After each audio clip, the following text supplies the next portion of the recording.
I tried turning my anxiety into a side hustle, and honestly, I was this close to selling panic attacks as NFTs. You ever look at your stress and think, wow, this could really be a business opportunity? No? Just me? Cool. Capitalism thanks you for your service. Welcome to Launchxiety, where ambition meets burnout. And we try to heal through sarcasm because therapy is expensive and hustle bros keep screaming on Instagram. Today's topic, why we keep turning emotional breakdowns into business plans and how to stop doing that without feeling like a failure. Part 1, the cult of constant monetization. At some point, we decided hobbies were useless unless they made money. You like painting? Start an Etsy shop. You like journaling? Make it a Notion template and sell it. You cried into your pillow last night? Congrats, that's content. The line between self-expression and side hustle? So blurred now, even your burnout has a personal brand. And hustle culture? It loves this. Because if they convince you that everything you do must be optimized, branded, monetized, then rest becomes laziness. Joy becomes a missed opportunity, and your worth becomes a KPI. If you're not working on yourself, what are you even doing? I don't know, man. Maybe enjoying life without turning it into a spreadsheet. Part 2, Grindset logic. Let me take you inside the mind of a typical hustle bro. Sleep is for the weak. Translation: I hate my body and want it to stop functioning. Rise and grind. Translation: I have no friends and need LinkedIn likes to feel alive. You have the same 24 hours as Beyoncé. Yeah, except I don't have a stylist, a chef, a nanny, or 800 assistants. I have a cracked phone screen and a Gmail inbox full of unpaid internships. This culture thrives on comparison. It convinces you that if you're not waking up at 4 a.m., reading 3 books a week, building 2 side hustles, meditating, journaling, cold plunging, and also journaling about your cold plunge, you're falling behind. Behind what? A fake, curated ideal that no one is actually happy living. Even Seneca, the Stoic philosopher, said, "It is not that we have a short time to live, but that we waste much of it." And here's the twist.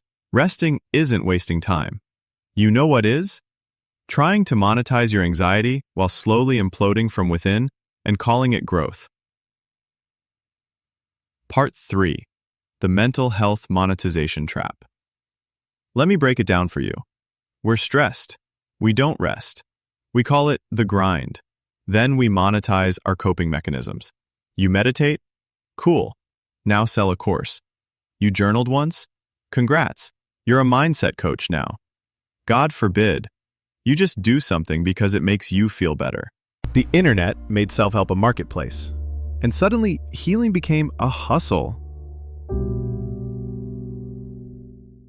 We started treating emotional regulation like a product launch. And worst of all, we blame ourselves when it doesn't work. Oh, I'm still anxious? Must be my mindset. Bro, maybe it's just late-stage capitalism. Part 4. So, what do we actually do? All right, here's the real talk. If monetizing your anxiety sounds like a joke, it is. But the reason it's funny is because it's also true. We've all done it. We're all doing it. But here's the way around it. Stop turning every interest into income. Sometimes your hobbies are just hobbies. They don't need an audience, a funnel, or a content calendar. Redepend productivity.